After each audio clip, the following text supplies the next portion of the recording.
नमस्कार दोस्तों, मैं डॉक्टर रुपेंद्र आप सभी लोगों का डॉक्टर रुपेंद्र दास होम्योपैथी में स्वागत करता हूं।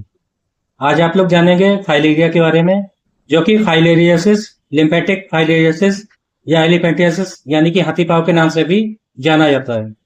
फाइलेरिया मच्छर के काटने से होने वाली बीमारी है और ये एक इंसान से दूसरे इंसान में मच्छरों के द्वारा ही फैलती है। दोस्तों, इस वीडियो में आप लोग जानेंगे कि फाइलेरिया क्या होता है, इसके होने के क्या कारण होते हैं, फाइलेरिया के लिए क्या क्या रिस्क फैक्टर होते हैं, फाइलेरिया की समस्या होने पर लक्षण क्या क्या मिलते हैं और फाइलेरिया से बचाव के लिए हमें किन किन बातों का ध्यान रखना चाहिए। इसके साथ में इस वीडियो में आप लोग जानेंगे कि फाइलेरिया को कंफर्म करने के लिए कौन कौन सी जांचें करवाई जाती हैं और फाइलेरिया को ठीक करने के लिए कौन कौन सी कॉमन होम्योपैथिक मेडिसिन का इस्तेमाल किया जाता है। दोस्तों, लेकिन वीडियो शुरू करने से पहले आप सभी लोगों से रिक्वेस्ट है कि अगर वीडियो पसंद आए तो वीडियो को लाइक करके शेयर कर दीजिएगा और अगर आप लोगों ने चैनल को सब्सक्राइब नहीं किया है तो प्लीज चैनल को सब्सक्राइब करके बेल आइकन को जो प्रेस कर दिएगा। आप लोग मुझे इंस्टाग्राम और फेसबुक में भी फॉलो कर सकते हैं। दोस्तों, सबसे पहले ये जानना जरूरी है कि फाइलेरिया क्या होता है। फाइलेरिया मच्छर के काटने से होने वाली बीमारी है, यानी कि जिन मच्छरों के अंदर बुचेरिया बैंक्रोप्टी का लार्वा प्रेजेंट होता है, ये उन मच्छरों के काटने से होने वाली बीमारी है। इस बीमारी के कारण मनुष्य के हाथ पैरों में सूजन आ जाती है और पुरुषों के स्क्रोटम और महिलाओं के ब्रेस्ट में भी सूजन आ सकती है और सूजन के साथ साथ बुखार भी आता है। शुरुआत में इसके कारण कोई सिम्टम नॉर्मली नहीं देखने को मिलते हैं, लेकिन जैसे जैसे समय बीतता जाता है हाथ पैरों, ब्रेस्ट या स्क्रोटम में सूजन आने लगती है, दर्द होना शुरू हो जाता है और कॉम्प्लिकेशन ज्यादा बढ़ने पे इस सूजन के कारण पेशेंट को चलने फिरने में भी दिक्कत का सामना करना पड़ सकता है। दोस्तों, यानी कि फाइलेरिया मच्छर के काटने से एक इंसान से दूसरे इंसान में फैलने वाली बीमारी है, जिसके कारण हाथ पैरों, स्क्रोटम या ब्रेस्ट में सूजन के साथ साथ दर्द होना शुरू हो जाता है और प्रॉपर ट्रीटमेंट ना करवाने से ये सूजन इतनी ज्यादा बढ़ सकती है कि व्यक्ति को चलने फिरने में भी दिक्कत होती है। ये बीमारी इंडिया में खासकर उन जगहों में ज्यादा कॉमन है जहाँ साफ सफाई कम है और मच्छर काफी ज्यादा मात्रा में पनपते हैं, या फिर जिन जगहों पे या जिन गड्ढों में पानी ज्यादा दिनों तक भरा हुआ रहता हो।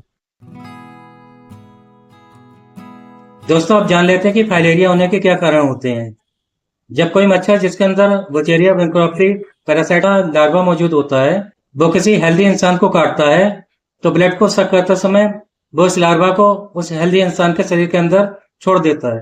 फाइलेरिया के कुछ मामले बर्गिया मिलाई और बर्गिया टिबरी नाम के न्यूटोड पैरासाइट के कारण भी हो सकते हैं, लेकिन फाइलेरिया के सबसे ज्यादा मामले बुचेरिया बैंक्रोप्टी पैरासाइट के कारण ही देखने को मिलते हैं। इस पैरासाइट के लार्वा उस हेल्दी इंसान के शरीर के लिम्फेटिक्स में जाते हैं।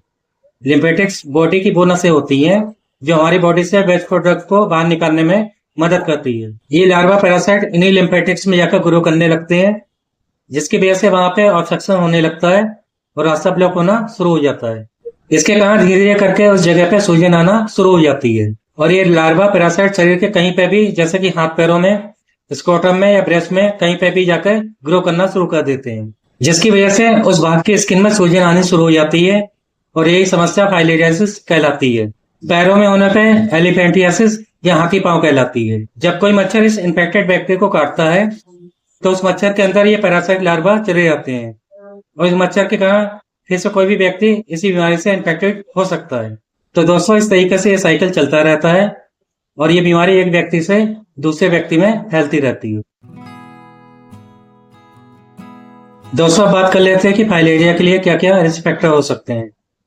सबसे पहले रिस्क फैक्टर की बात करें तो वो लोग जो ऐसी जगह पे रहते हैं या उस जगह की यात्रा करते हैं जहाँ पे ये पैरासाइट ज्यादा पाए जाते हैं, जैसे कि अमेरिका, एशिया या अमेरिका के कुछ हिस्सों में, तो उनके इस पैरासाइट से इन्फेक्टेड होने के चांस बढ़ सकते हैं। अब अगर भारत की बात करें तो बिहार, झारखंड के कुछ हिस्सों में ये ज्यादा पाए जाते हैं। इसी कारण इन जगहों पे फाइलेरिया काफी कॉमन देखने को मिलता है।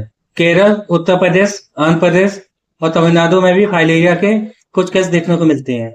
इसके साथ में अगले रिस्क फैक्टर की बात करें तो नॉर्मली शाम और रात में मच्छर ज्यादा एक्टिव रहते हैं, तो उस समय अगर आप हाथ पैरों को अच्छी तरीके से कवर नहीं कर रहे हैं तो हो सकता है ये इन्फेक्शन आपको भी संक्रमित कर दे। जिन जगहों पे साफ सफाई की कमी है, साफ पानी की कमी है, तो उन जगहों पे ये पैरासाइट काफी कॉमनली देखने को मिलते हैं। जिन लोगों की इम्यूनिटी वीक रहती है तो उन लोगों को इस संक्रमण के फैलने का खतरा ज्यादा रहता है। तो दोस्तों, ये कुछ रिस्क फैक्टर होते हैं जिनकी वजह से फाइलेरिया फैलने के चांस बढ़ सकते हैं। दोस्तों, आप जान लेते हैं कि फाइलेरिया की समस्या में लक्षण क्या देखने को मिलते हैं। अधिकतर केस में फाइलेरिया के लक्षण दिखने में काफी समय लग सकता है, यानी कि कुछ महीनों से कुछ साल तक भी लग सकते हैं। इस समस्या में बुखार के साथ साथ सूजन आने लगती है और उस इफेक्टेड एरिया में दर्द भी होता है।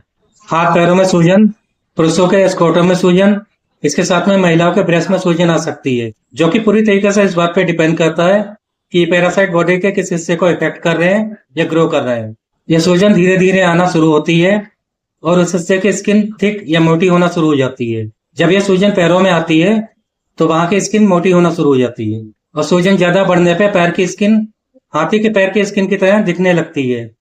इसी कारण इस बीमारी को एलिफेंटियासिस या हाथी पांव भी कहते हैं। अधिकतर केस में देखा गया है कि ये सूजन रात में कम हो जाती है और दिन में बढ़ जाती है। दोस्तों, यानी कि फाइलेरिया में व्यक्ति को शुरुआत में बुखार आता है और उसके साथ में प्रभावित हिस्से में सूजन और दर्द होना शुरू हो जाता है। नॉर्मली देखा गया है कि जो सूजन दूसरे कारणों से हाथ या पैरों में आती है उसमें दबाने से गड्ढे बन जाते हैं, लेकिन फाइलेरिया की सूजन में दबाने में गड्ढे नहीं बनते हैं, यानी कि उस हिस्से की स्किन मोटी हो जाती है। तो दोस्तों, ये कुछ लक्षण होते हैं जिनकी सहायता से आप फाइलेरिया का पता लगा सकते हैं। दोस्तों, फाइलेरिया से बचने का सबसे अच्छा तरीका होता है कि आप अपने आप को मच्छरों से काटने से बचाएं, जिसके लिए आप लोग कुछ उपाय कर सकते हैं। जैसे कि आप कोशिश करें कि जहां आप रह रहे हैं उसके आसपास पानी ना इकट्ठा होने दें। अगर आप पानी इकट्ठा होने से नहीं रोक सकते हैं तो उस भरे हुए पानी में ऐसी दवाइयों का उपयोग कर सकते हैं जो मच्छरों के लार्वा या दूसरे लार्वा को मारती है। शाम के समय घर की खिड़की और दरवाजों को बंद करके रखें और हो सके तो खिड़की में जाली लगवा लें। घर के अंदर मच्छर भगाने के लिए आप मच्छर भगाने वाली अगरबत्ती या मॉस्किटो रिफिल का भी इस्तेमाल कर सकते हैं। बारिश के मौसम में आप मॉस्किटो क्रीम का उपयोग कर सकते हैं। सोने से पहले मच्छरदानी जरूर लगाएं, जिससे कि मच्छर आपके पास तक ना आ पाए। अधिक से अधिक फुल स्लीव के कपड़े पहने, जिससे कि मच्छरों के काटने से आप बच सकें। अगर आप लोग ऐसी जगह रह रहे हैं जहाँ फाइलेरिया बहुत ज्यादा कॉमन होता है और अगर आपके ब्रेस्ट, स्क्रोटम या हाथ पैरों में कुछ बदलाव महसूस हो रहे हैं, दर्द या सूजन महसूस हो रही है, तो तुरंत अपने डॉक्टर से संपर्क करें। दोस्तों, फाइलेरिया की डायग्नोसिस के लिए डॉक्टर आपका फिजिकल चेकअप करते हैं, जिसमें आपके हाथ पैरों में सूजन देखी जाती है, कि शरीर के दूसरे अंगों में सूजन देखी जाती है कि किस तरीके से सूजन आ रही है। फाइलेरिया के अधिकतर मामलों में एक तरफ की सूजन आती है, जैसे कि एक पैर की सूजन या एक हाथ की सूजन देखने को मिलती है। इसके साथ में आपके डॉक्टर कुछ टेस्ट भी करवा सकते हैं, जैसे कि माइक्रोफाइलेरिया एंटीजन टेस्ट और फाइलेरिया एंटीबॉडी टेस्ट, जिसमें कि आईजीएम और आईजीजी देखे जाते हैं। ये सैंपल ब्लड से लिया जाता है और फाइलेरिया का पता लगाया जाता है। वैसे अधिकतर केस में फिजिकल चेकअप से ही फाइलेरिया की पुष्टि हो जाती है और फिजिकल चेकअप और लक्षणों के आधार पर ही ट्रीटमेंट शुरू कर दिया जाता है। दोस्तों, अगर फाइलेरिया के स्टार्टिंग फेज में ही आप अपने सिम्टम को पहचान कर ट्रीटमेंट शुरू करवा लेते हैं तो फाइलेरिया को कंट्रोल करना आसान हो जाता है।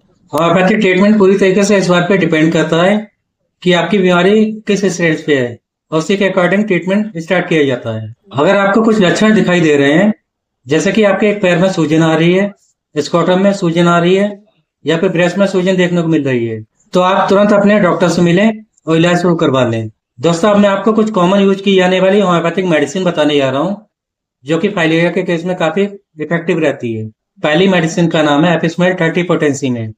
ये मेडिसिन फाइलेरिया में आई सूजन को कम करने के लिए काफी इफेक्टिव रहती है और सूजन के साथ साथ उसके कारण होने वाले दर्द को भी कम करती है। इस मेडिसिन की 4 बूंदें 1 चम्मच पानी में मिलाकर दिन में 3 बार लेनी चाहिए। अगली मेडिसिन का नाम है हाइड्रोकोटाइल एसियाटिका 30 पोटेंसी में। ये मेडिसिन पैरों में आई सूजन के साथ साथ उस स्किन का मोटा होना, पपड़ी जमना और स्किन रफ होने पे काफी इफेक्टिव रहती है। इस मेडिसिन की 4 बूंदें 1 चम्मच पानी में मिलाकर दिन में 3 बार लेनी चाहिए। दोस्तों, अगली मेडिसिन का नाम है आयोडीनम 30 पोटेंसी में। ये मेडिसिन फाइलेरिया के कारण अंडकोश में आई सूजन और हार्डनेस के लिए काफी इफेक्टिव होती है। इसके साथ साथ फाइलेरिया के कारण महिलाओं के ब्रेस्ट में आई सूजन को भी कम करती है। इस मेडिसिन की 4 बूंदें 1 चम्मच पानी में मिलाकर दिन में 3 बार लेनी चाहिए। अगली मेडिसिन का नाम है आर्सेनिक अल्फा 30 पोटेंसी में। ये मेडिसिन फाइलेरिया के सूजन के साथ साथ दर्द होने पे और पैरों में सुनपन आने में काफी इफेक्टिव रहती है। ये दर्द जलन वाला होता है और तेज होता है। इस मेडिसिन की 4 बूंदें 1 चम्मच पानी में मिलाकर दिन में 3 बार लेनी चाहिए। दोस्तों, मैं आपको 2 होम्योपैथिक पेटेंट मेडिसिन बताने जा रहा हूँ, जो कि फाइलेरिया की समस्या में काफी इफेक्टिव रहती है। पहली मेडिसिन का नाम है ड्रॉक्सटैन फाइलेरिन ड्रॉप। इस ड्रॉप में कुछ होम्योपैथिक मेडिसिन का कॉम्बिनेशन है जो कि फाइलेरिया में इस्तेमाल की जाती हैं। इस ड्रॉप में आर्सेनिक अल्वा, सल्फर, माइरिस्टिका और सिट्रॉन मेडिसिन मिली हुई है। इस ड्रॉप की 10 से 15 बूंदें आधे कप पानी में मिलाकर दिन में 3 बार लेनी चाहिए। दोस्तों, दूसरी पेटेंट मेडिसिन का नाम है SC9 टिपिकल कॉम्प्लेक्स टैबलेट। इसमें 2 होम्योपैथिक मेडिसिन एसिडम हाइड्रोफ्लोर और हेमामिलिस मिली हुई है जो कि फाइलेरिया में यूज की जाती है। इसकी 2-2 गोली दिन में 3 बार जिम में रखकर चूस के लेनी होती है। ये दोनों पेटेंट मेडिसिन हेस्लैब कंपनी बनाती है।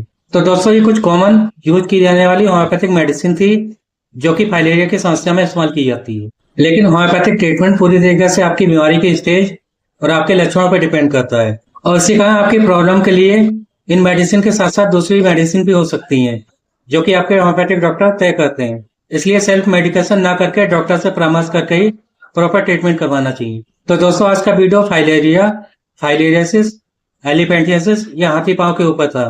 मैं उम्मीद करता हूँ कि आपको वीडियो में दी गई जानकारी पसंद आई होगी।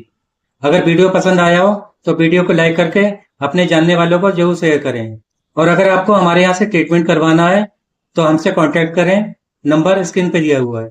अगर आप लोगों ने अभी तक चैनल को सब्सक्राइब नहीं किया है तो प्लीज चैनल को सब्सक्राइब करके बेल आइकन को प्रेस करना ना भूलें, ताकि आगे मेरे जो भी वीडियो हैं उनका नोटिफिकेशन आप लोगों को मिलता रहे। आप लोग मुझे इंस्टाग्राम और फेसबुक पे भी फॉलो कर सकते हैं और कमेंट्स कर सकते हैं। तो मिलते हैं नेक्स्ट वीडियो के साथ में। नमस्कार दोस्तों।